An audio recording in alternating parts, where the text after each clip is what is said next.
Yuhu, okay guys, jumpa lagi bersama saya Julian Super Straight Motorsport Bandar Sunway. Okay guys, depan saya ni ada satu W212 yang dah buat conversion kepada W214. Korang tengok, ini part yang kita tukar. Kita tukar bumper depan, GT grill, lampu depan dan bonet depan sekali dia tukar. Dan tepi dia ada datang sekali dengan fender tau. Fender dia datang. Dan side skirt pun dia datang sekali macam ni. Yang ni bahagian tepi.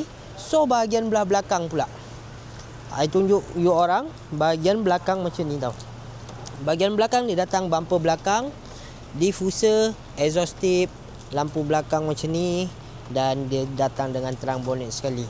Actually ini salah satu W212 yang dah buat conversion kepada W214 tau.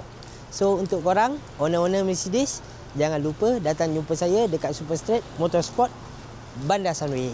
Bye.